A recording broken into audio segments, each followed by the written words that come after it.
Have you ever wished, truly wished, you had just kept your mouth shut? One careless comment, a hasty reaction, and suddenly, the damage is done. What's left behind isn't just awkward silence, sometimes. It's a broken bond, a missed opportunity, or trust that may never return. In today's world, where everyone's shouting to be seen, to be heard, where opinions fly faster than thoughts, silence has become an underrated superpower. But learning when to speak, and when to hold back, requires more than good intentions. It demands emotional discipline. It calls for self-mastery. That's where Stoicism comes in. For over 2,000 years, this ancient philosophy has guided warriors, leaders, and thinkers, not as an escape from the world, but as a compass to navigate it with wisdom, strength, and inner clarity. Stoicism teaches us not to run from chaos, but to remain grounded within it, to act, not react, and perhaps most powerfully, it teaches us the right time to speak, and the strength to remain silent. If you've ever walked away from a conversation thinking, "Why did I say that?" This video is for you. Stick with me until the end, and you'll leave not only with insight, but with 7 powerful tools that will help you transform your words from something regrettable into something respected. Let's begin with tool number 1. Listen more. Speak less. Ever been in a conversation where you shared something meaningful, only to be cut off with a dismissive, "Oh yeah, I already know that," or poured your heart out, only to be met with a distracted smile as they scrolled on their phone, waiting for their turn to talk? We live in an age where it's easier to speak than to truly listen. One scroll through social media and you'll see millions yelling, "Listen to me," but how many are actually listening to anyone else? In Stoicism, listening isn't passive. It's not about staying quiet just to be polite. It's a discipline, a conscious choice, a strength. To listen deeply is to control the impulse to perform, to prove, to outshine. It's to wait like a seasoned warrior, not to strike wildly, but to act precisely when the moment calls. The wise don't speak to fill silence. They remain silent to understand others more deeply. Let me tell you a story, a quiet one, but one that speaks volumes. Dave is a rideshare driver in Manhattan. He's not one for small talk. Most days, he lets the city speak for itself. One morning, a woman steps into his car. Her eyes are red, her shoulders heavy with exhaustion. For the next 40 minutes, Dave says only 3 words, "Good morning." He places a chilled bottle of water in the front cup holder, turns the radio off, occasionally glances at the rearview mirror, not out of suspicion, but quiet concern. No words, no questions, just presence. When they arrive, the woman steps out, but not before leaving behind a note. Hastily folded, "I just lost my father. Thank you for letting me sit in silence. This ride was the kindest thing I've experienced all week." Dave didn't say a single word, but somehow, his silence said everything. And that is just the beginning. In the next section, we'll dive into the second tool and explore how managing your inner world can sharpen your voice in the outer one. Ready to continue? The right silence can say everything, but truly listening takes more than just staying quiet. Listening isn't merely about keeping your mouth shut while someone else talks. It's an active choice. It's about being fully present, asking thoughtful follow-up questions like, "What do you mean by that?" Or sometimes, it's simply allowing silence to exist, without feeling the urge to fill it with nervous small talk. Great listeners don't jump in with advice. They don't pretend to understand everything. Instead, they ask, they pause, they wait. They don't rush to conclusions, they observe. In meetings, they're often the quietest ones in the room, yet they have the clearest understanding of what's really going on. In relationships, they're the ones people turn to when something truly matters, when real support is needed. Have you noticed? A great salesperson doesn't just pitch, they ask the right questions. A great doctor doesn't just prescribe, they hear the fear behind the symptoms. And a great friend isn't the one with all the answers. It's the one who can sit beside you in silence and make you feel less alone. So, how do you train your listening skills? Try this simple practice. For the next week, count how many questions you ask in each conversation, compared to how many opinions you give. If you're asking twice as often as you're speaking, you're on the right track. Or go further. Try letting the other person speak for 70% of the time. It may sound easy, but you will be surprised by how much you discover. The more you listen, the more you'll realize people don't need to be fixed, they need to be understood. And here's something to prepare for. The better you become at listening, the less you'll feel the need to talk. Because when you truly understand, there's no need to guess. When you can see the big picture, you stop fighting over the small details. The most influential people rarely speak much, they simply say what matters. And perhaps most surprising of all, when you genuinely listen to others, you begin to understand yourself. You'll notice your own impatience, the urge to interrupt, that mental script just waiting to jump in and say, "Let me tell you my story." Becoming aware of that's a sign of real growth. You no longer need to win the conversation. You just want to connect. Epictetus once reminded us, nature gave us one tongue and two ears so that we could listen twice as much as we speak. Nature doesn't make mistakes. That ratio is a lesson. The real question is, are you living in reverse?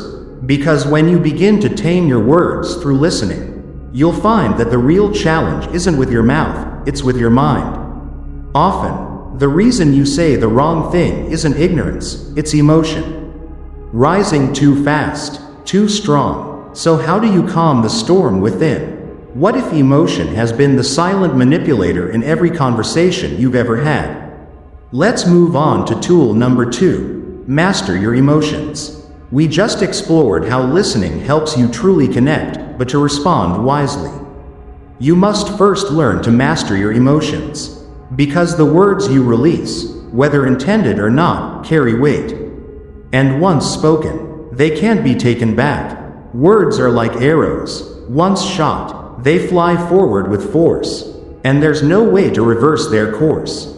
And the saddest part? Most of these arrows aren't launched by reason, but by emotion.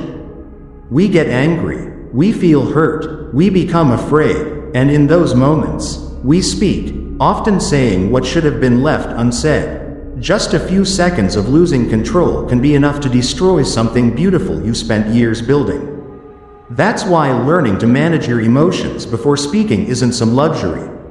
It's a survival skill. Stoicism doesn't ask you to stay silent forever. It simply urges you to stay conscious before you speak. It teaches us that true freedom isn't the ability to say whatever you want.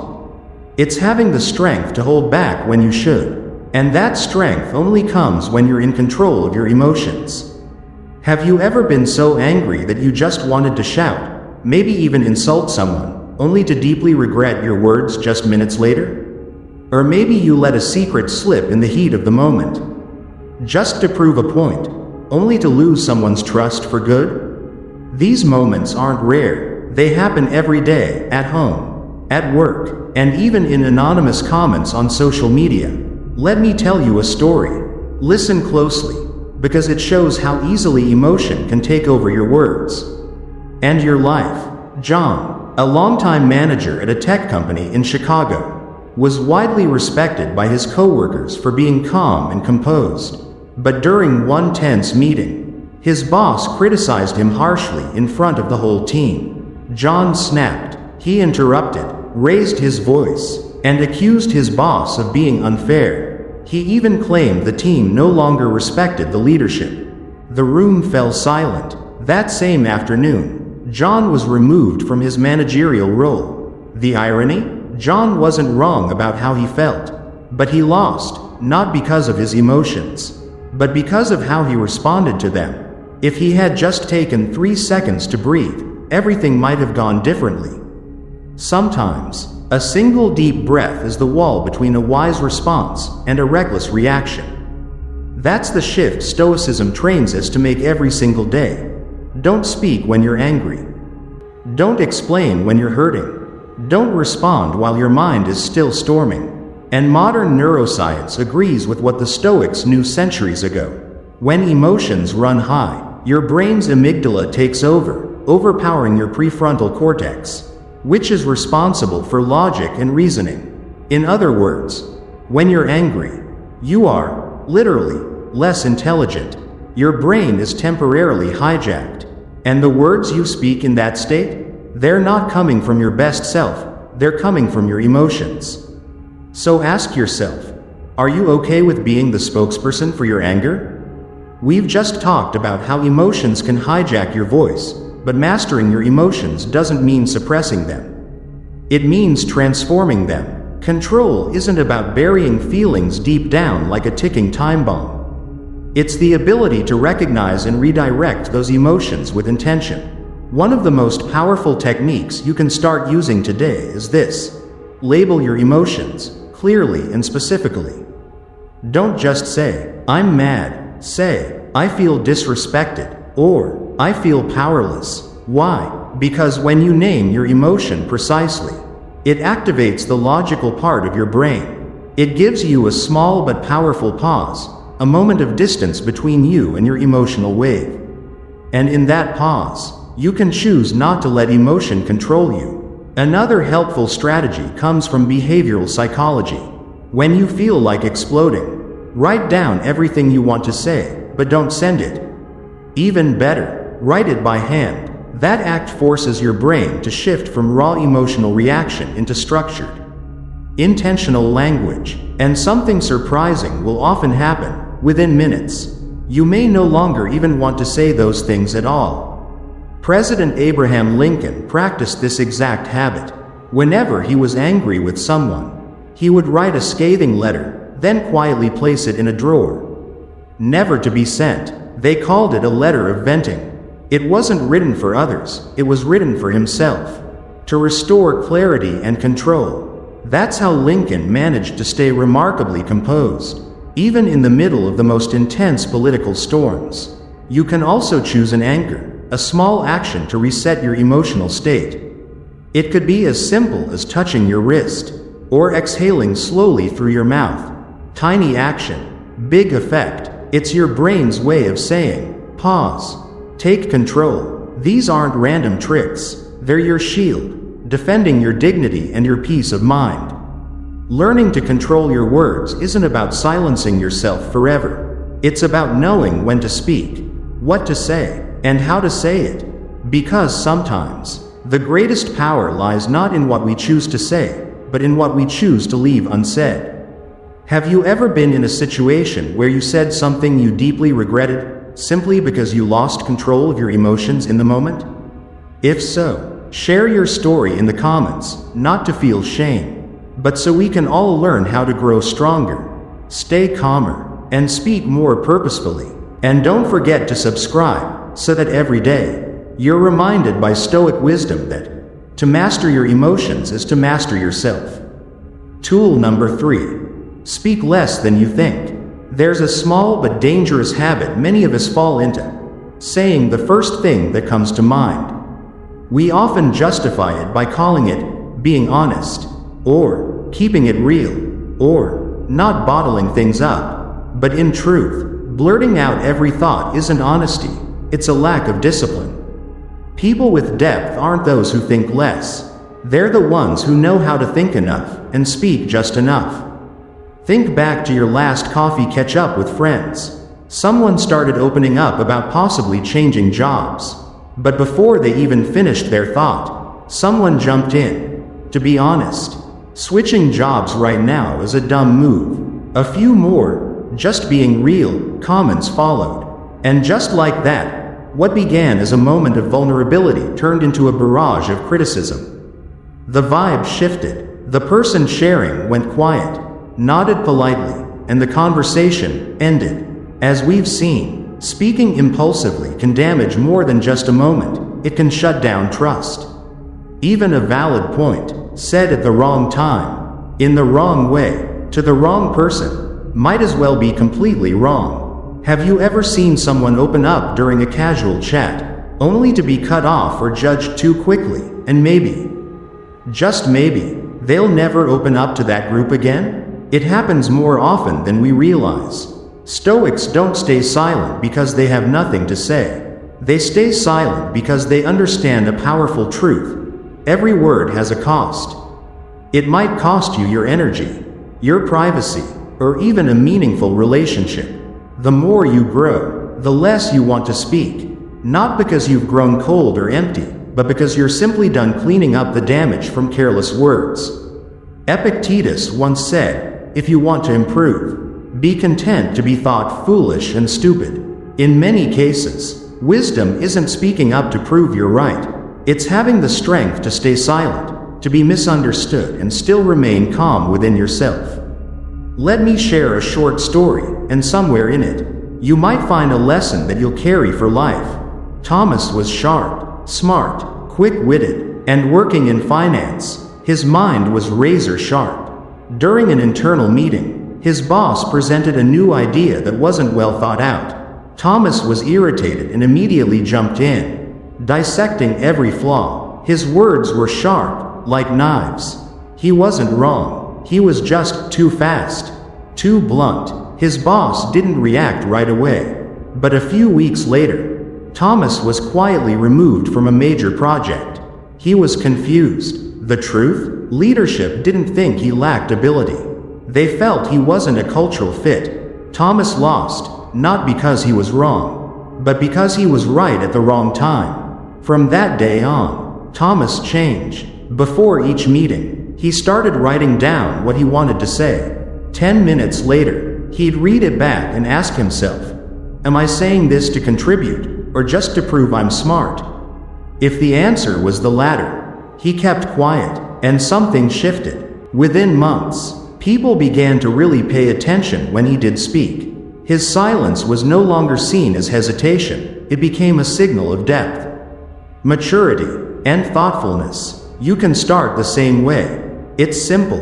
When a thought pops into your mind, don't speak it immediately. Imagine every word costs money.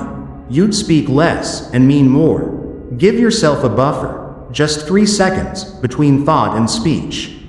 In those 3 seconds, ask yourself, this moment, this topic, this person, does it truly need to be said? That one small question can completely transform the course of a conversation. Have you ever felt like you were pressuring yourself, simply by saying too much? Every time you share a plan, an idea, or an emotion, you place yourself in a position to defend or justify it. But if you keep even a small part of it to yourself, you gain the freedom to pivot, adjust, or even walk away without shame. We learned that guarding your words gives you freedom, because not everything you think needs to be spoken. Not everyone needs to know what you're thinking, and you don't have to speak just to prove you exist. The right kind of silence is invisible armor. It shields you from misunderstandings, emotional chaos, and unnecessary battles, the ones not worth your time or energy. Ask yourself, are you speaking to truly be heard, or just afraid of being forgotten?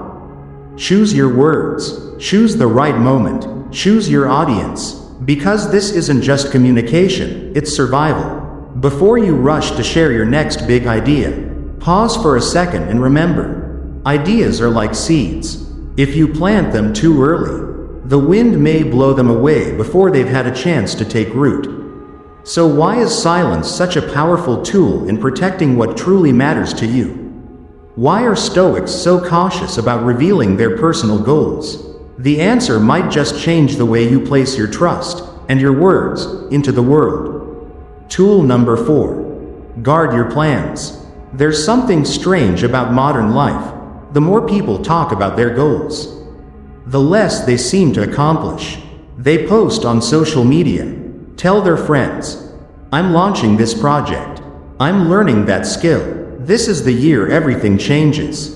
But a few months later, it all fades, like an old post no one remembers. Why? Because unfiltered talking becomes the strongest sedative for real action. It tricks you into believing you're making progress, when all you've done is talk about progress. Imagine one morning at a cafe. You overhear someone passionately describing their startup idea. I'm going to open a cozy coffee shop.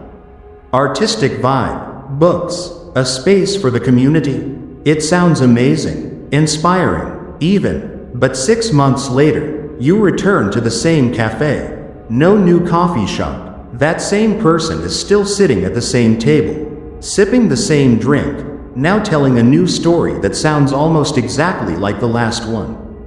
They're not lazy. They're not lying. They've just fallen into a subtle trap, the illusion of progress. Our brains struggle to distinguish between talking about doing something and actually doing it. When you share your plans, you receive immediate rewards, admiration, encouragement, nods of approval. It feels like you've already made it halfway, when really, you haven't even started. Marcus Aurelius never boasted about living simply. He just lived simply. He didn't preach about discipline. He embodied it, and that's what set him apart. Think of it this way.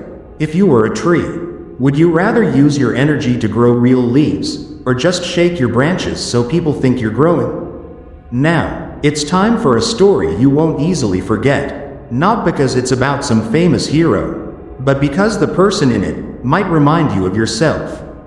Jake, a 34-year-old software developer, had always been full of big ideas. He was articulate, persuasive, and confident when presenting them. His plans were clear, his pitches impressive, and his passion contagious. He outlined timelines, shared his progress with friends, and posted enthusiastically online. People around him were impressed. But month after month, despite all the talk, he hadn't written a single line of code. Then one day, a friend told him something that hit like a punch to the gut. Jake, you're addicted to talking about success, not actually building it. That sentence stayed with him. The next morning, he deleted all his old social media posts. He stopped telling people what he was going to do. He sat down, quietly, and began writing his first line of code. 3 months of silence passed. Then 6 months, with no updates, no hype, no hints. And then, one day, his app went live on the App Store. No announcement, no build-up, just results. Jake's story makes us pause and ask, are we genuinely doing the work? Or just talking about it? And if you recognize a piece of yourself in this story, that's not a failure. That's an awakening, an insight that staying quiet about your goals can protect the energy you need to actually make them happen. Look at Thomas Sankara, the revolutionary from Burkina Faso. He didn't talk about living simply, he lived it. He sold the government's luxury cars, cut his own salary in half, and planted vegetables in the presidential garden. He didn't perform, his actions spoke for him. When you stop performing, people start noticing. When you stop announcing, your results speak loud enough. Silence becomes power. Want to try living this philosophy for real? Do this. For the next 30 days. Stop sharing your plans. No posts. No humble brags. No teasing announcements. Every time you feel the urge to talk about what you're going to do, pause and write down one small, clear action instead. Not because you don't deserve praise, but because you deserve something real, not just applause. Let's pause here for a second. You've already made it halfway. And if you're still watching this, it means you don't just like Stoic philosophy. You're ready to live it. Mastering your words takes discipline and courage. But the upcoming chapters will give you something more than just inspiration. They'll give you practical tools. So if you've found something meaningful here, don't feel the need to shout it out. A quiet like or share is enough, because even silent support can ripple far. Just like the Stoic spirit itself, deep, steady, and powerful. Now we move to Principle 5, choose your confidence. There's a form of spiritual self-destruction that many people commit every single day, without even realizing it, talking too much. And to the wrong people. You may think you're building connection, but in truth, you're digging a hole. And every overshare, every deep personal detail, is just one more shovel of dirt. Until one day, someone who's not you uses what you said to bury you. Sounds intense? Then ask yourself honestly. Of all the people you've confided in, how many kept your words truly private out of respect, and not just because they haven't had a chance to use them yet?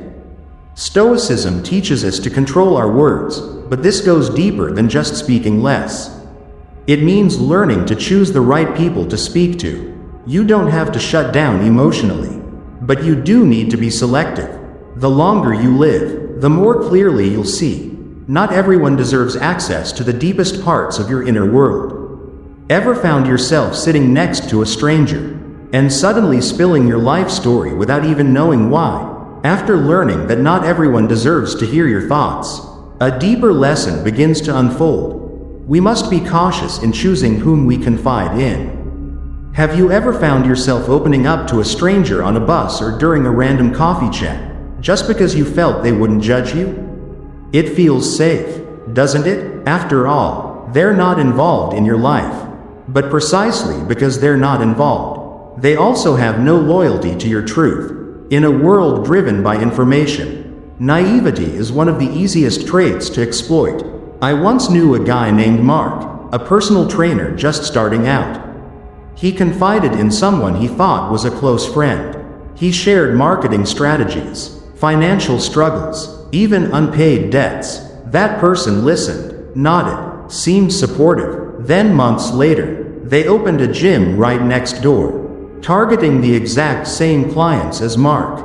A casual remark like, "I'm not sure I can keep this going another month," meant in passing, ended up scaring off potential investors.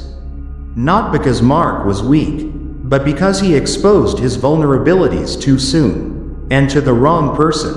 But this doesn't just happen to Mark. It happens at work, when venting to a colleague leads to strange shifts in how your boss treats you. It happens in families, when confessions are quietly weaponized. It happens online, where people pour their hearts into a keyboard, believing that expressing emotions is healing. But feeling lighter doesn't always mean being wiser. And being too open, too soon, always comes at a cost. So what do?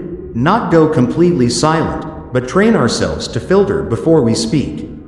Ask yourself, will sharing this make me stronger, or give someone else power over me? If the answer isn't clear, keep it in. Everything you say is stored somewhere, in someone's memory. In conversations you'll never hear. Or worse, in a plan quietly working against you. Try this powerful filter, the 3-time appearance principle. Only share something meaningful with someone who's shown up in your life at least 3 times, once in joy, once in pain, and once in silence. Because everyone seems kind when times are good, but the one who stays quietly loyal when there's nothing left to gain, that's who deserves your truth.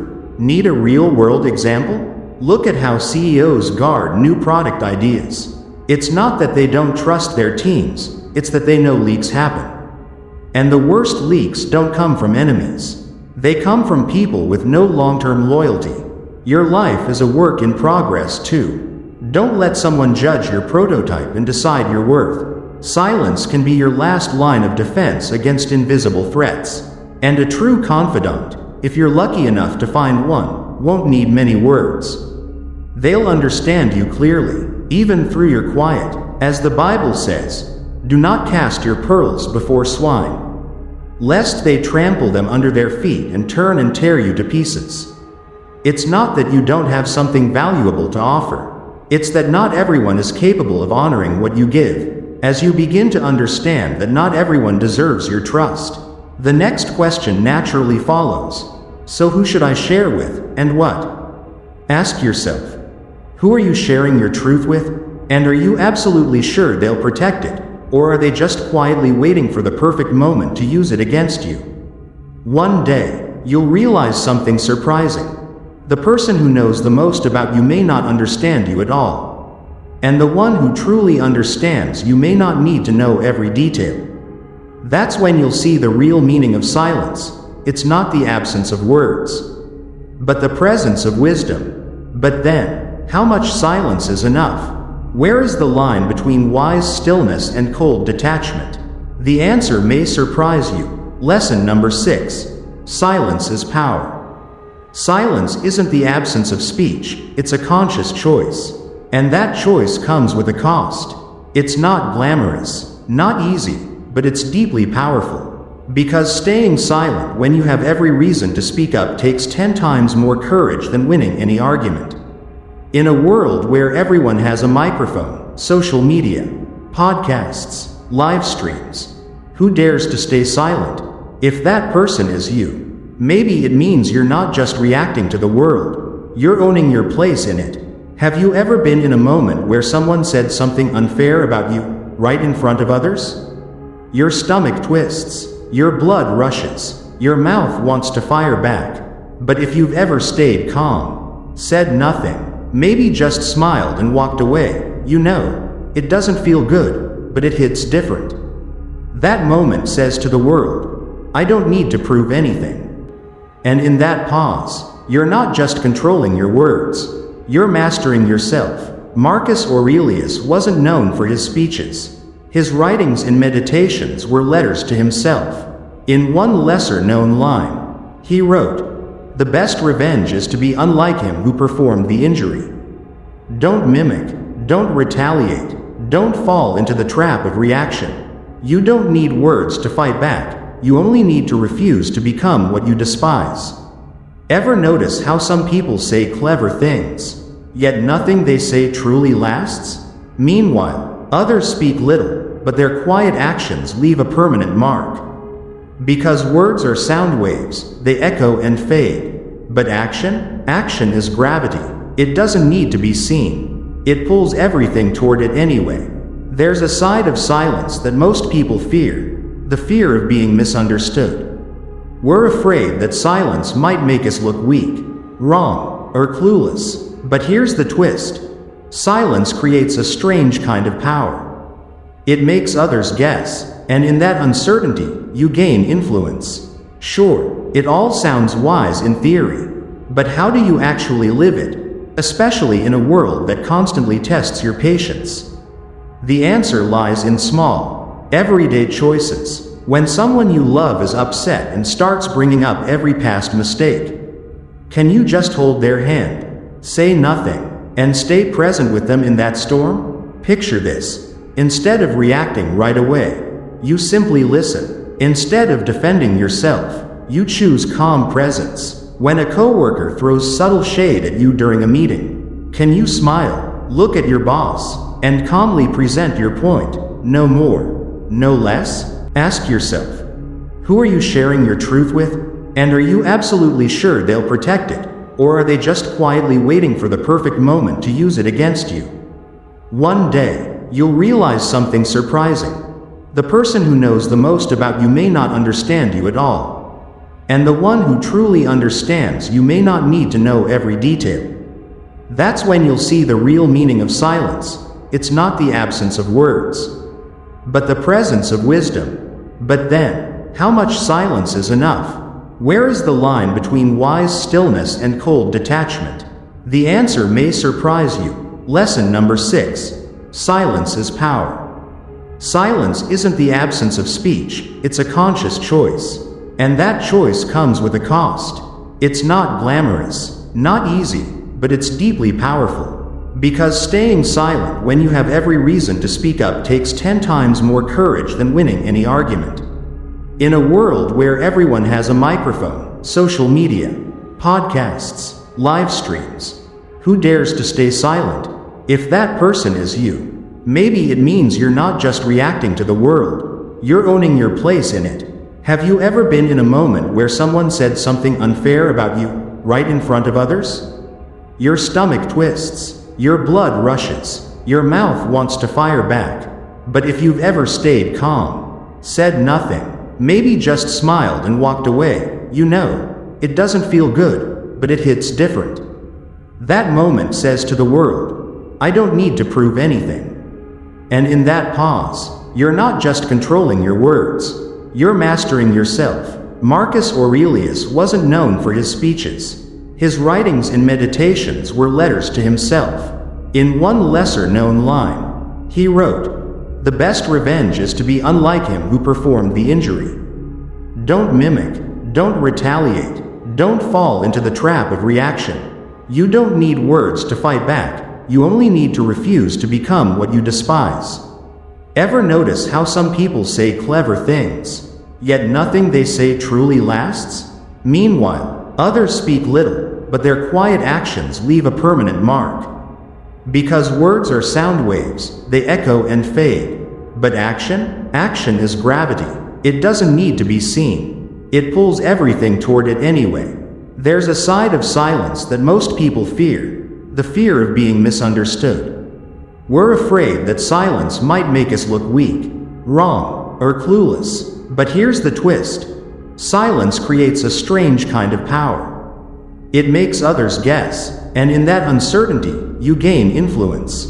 Sure, it all sounds wise in theory, but how do you actually live it? Especially in a world that constantly tests your patience. The answer lies in small, everyday choices. When someone you love is upset and starts bringing up every past mistake, can you just hold their hand, say nothing, and stay present with them in that storm? Picture this. Instead of reacting right away, you simply listen. Instead of defending yourself, you choose calm presence. When a coworker throws subtle shade at you during a meeting, can you smile, look at your boss, and calmly present your point? No more, no less. If you're like most people, the initial burst of excitement probably faded quickly. Just by announcing your intention, you got a small hit of that achievement feeling, even though no real action had been taken. Your brain claimed the reward before paying the price.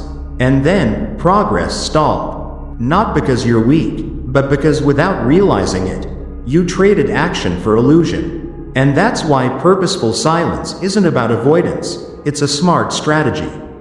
Like planting a seed, you don't dig it up every day to check if it's growing. You let it grow in stillness, steadily, quietly, and with strength. Human goals work the same way.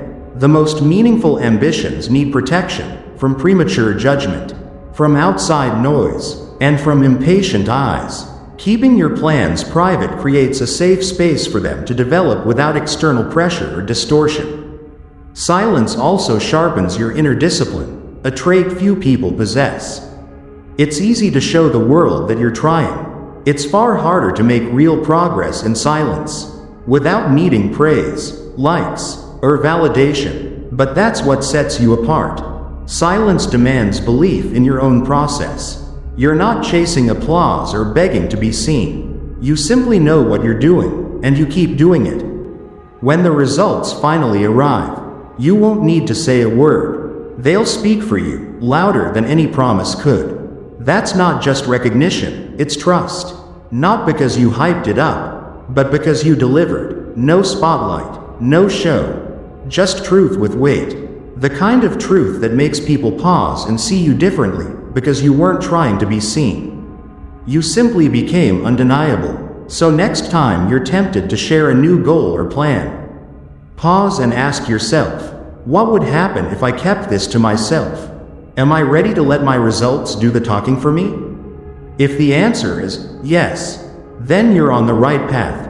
Because the person who controls their words is the person who truly controls their direction. And that's where all real value begins. We've now uncovered 7 Stoic-inspired lessons for mastering your words, from listening deeply, managing your emotions, to knowing when silence speaks louder than promises. These aren't just abstract ideas. They're practical tools, designed to help you live with clarity, resilience, and lasting impact through the quiet strength that grows within. Because the more we grow, the less we need to talk. Our actions begin to speak for us.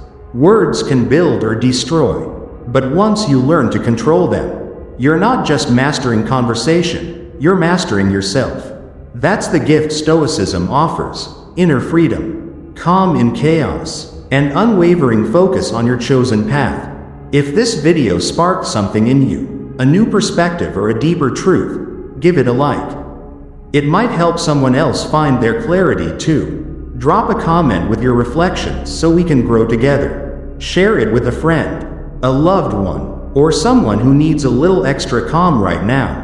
And don't forget to subscribe, because your journey to self-mastery is just getting started. And what comes next will keep you moving forward. Thank you, and see you soon.